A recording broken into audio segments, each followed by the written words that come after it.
Hello दोस्तों, तो एक बार फिर से आप सभी का स्वागत है बायोलॉजी के एक बहुत बेहतरीन टॉपिक में, जिसका नाम होने वाला है मैड काऊ डिजीज, या जिसे हम लोग बीएससी डिजीज के भी नाम से जानते हैं। अब ये बीमारी सबसे पहले 1976 में देखी गई थी। कहां? यूएस अमेरिका में। किसके अंदर? गाय के अंदर। तब से ही इसका नामकरण गाय के ऊपर पड़ गया। बाकी ये जानवरों में देखी जाती है, कोई विशेष नहीं है कि गाय में ही होगी। ठीक भैया। अच्छा, बीएससी का फुल फॉर्म क्या होगा? बीएससी का फुल फॉर्म होगा bobbin spongiform encephalopathy. Short form में हम लोग इसे बीएससी डिजीज के भी नाम से जानते हैं।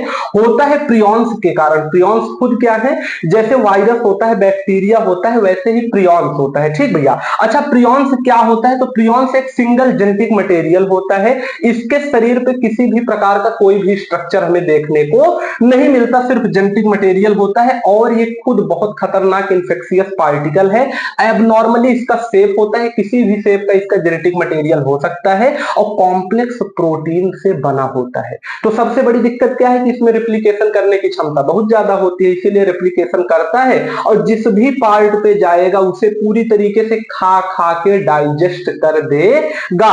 और दिक्कत ये हुआ कि एक बार ये एक गाय के अंदर चला गया और गाय के ब्रेन वाले पार्ट में चला गया। हो सकता है खाना वाना खा रही हो, बगल वाली किसी गाय को हुआ हो, क्योंकि कम्युनिकेबल डिजीज होता है, तो वो भी खाई हो, उसको भी हो गया हो। अच्छा, उसमें हुआ क्या कि ये गाय के दिमाग के पास चला गया, और दिमाग का जो वॉल होता है ना, ब्रेन का जो वॉल होता है, बहुत कमजोर होता है। तो प्रियॉन्स ने क्या किया? गाय के दिमाग को धीरे धीरे उसने खाना शुरू किया, और खा के उसके पूरे दिमाग को क्या हुआ? धीरे धीरे डाइजेस्ट कर दिया, और उसी के कारण उस गाय की डेथ हो गई।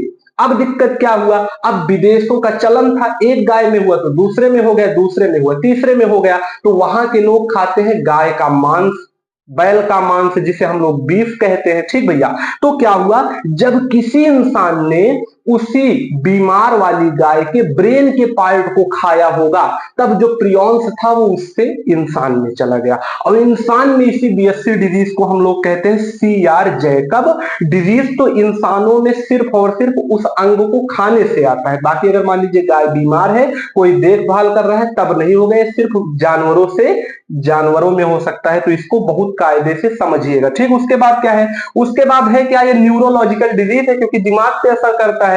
और क्या है? अगर हो गया तो गाय निपट जाएगी, गारंटी है, या कोई भी जानवर जिसमें होगा। ठीक भैया। लेकिन रेयर होता है। सबसे अच्छी बात यह है 10 लाख में किसी एक जानवर को बड़े मुश्किल से देखने को मिलता है। और क्या है? अगर लक्षण की बात करें तो जिस जानवर को होगा कमजोर हो जाएगा, फिर क्या होगा? पागलपन वाला स्वभाव दिखाने लगेगा, मैडी बिहेवियर, क्योंकि प्रियॉन्स अटैक करेगा ब्रेन पे। तो इसी प्रकार का नॉलेजेबल वीडियो चैनल पे आता रहता है, आराम से जुड़े रहिए।